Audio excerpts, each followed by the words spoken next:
Hey guys, welcome back to my channel. And I know it's been a while since I've posted anything, and because you can already see it in the surrounding that I'm not in India anymore, I'm in Germany. Why am I in Germany? I'll tell you that in the next video. Okay.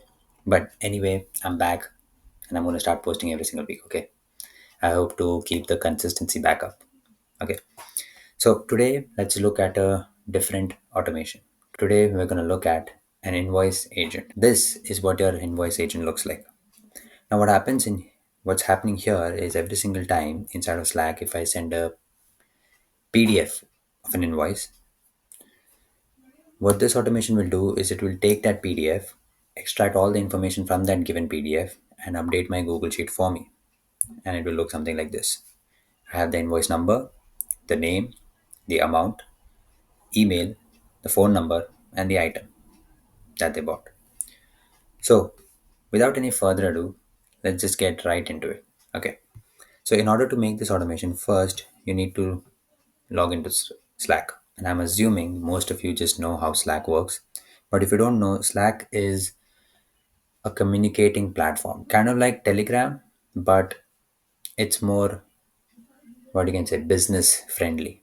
Okay. So this is what it looks like. You just log in, you can create channels, and you can also have private channels. So the ones that have lock, so instead of a hashtag, you'll find a lock symbol. That means those are private channels, but these are all open channels. So I have a PDF right here. Just went to Stripe, created a PDF, and just sent it here. Now, the first step that I've done is I have a watch public channel message. Now, inside of this, I have the channel selected. Now, what it this particular module is doing is every single time any message comes into that particular channel, it will just take that message. Okay. Now it's looking for the message. Then I have a download a file module. Now what this does is it will download the given file, that is the PDF. It will download it. Okay. So these are all the outputs from the previous module. So if I just click on files and you'll see URL private download, that is what we need. Then we have an HTTP make a request. Now we have to parse the PDF. How do we do that? Is by using a website called llama index.ai. So if I just type llama parse PDF and scroll down, you'll see this with llama parse.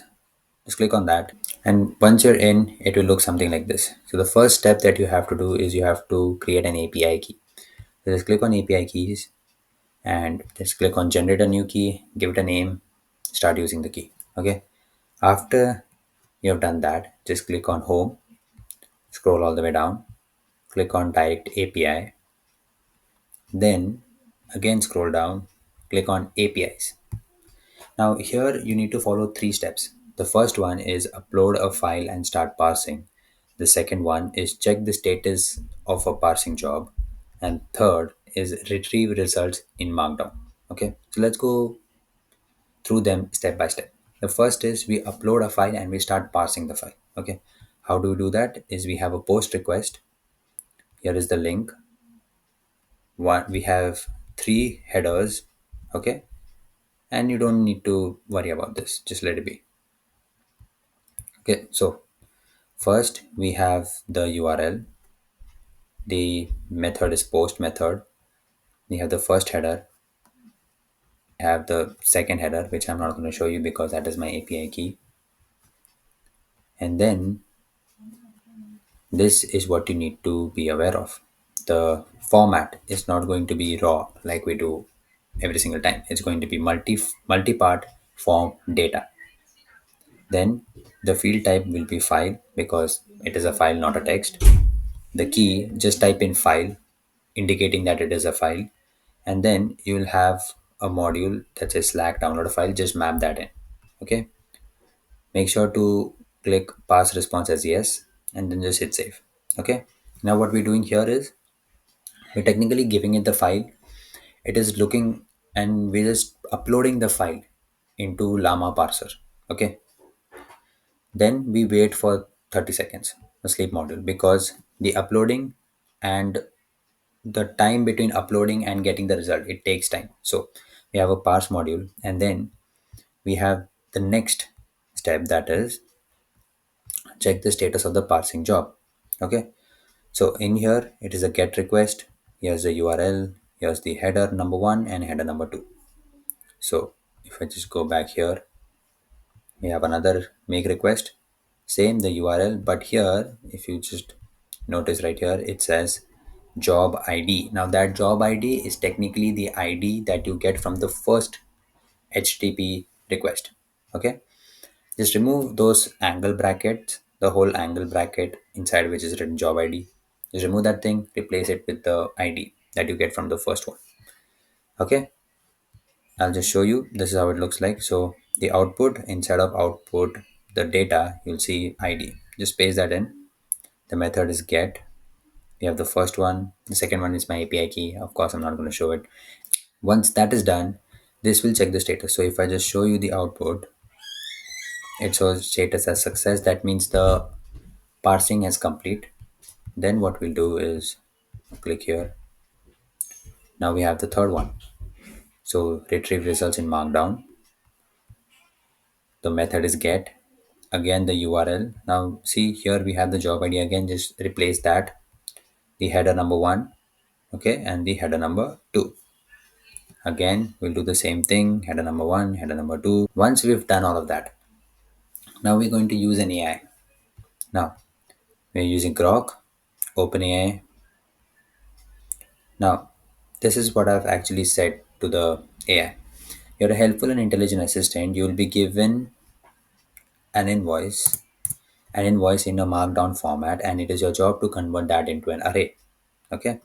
So here's the user response. I've given it an example. So this is the this is the markdown format of an invoice. Okay, and this is what the array looks like, or I want the AI to give me this as the output, and I've finally given it down the markdown format. So if I just show you the output, what it looks like. So if I just click here, go to data, click on markdown, you see this is the output that it gives me. Okay, and I take that, I put it inside of Grok. Grok will convert that into a JSON. Then I have a parse JSON module that parses the whole thing. So I have the invoice number, the date of issue, the due date, the bill to, the name, address, email ID, all those things.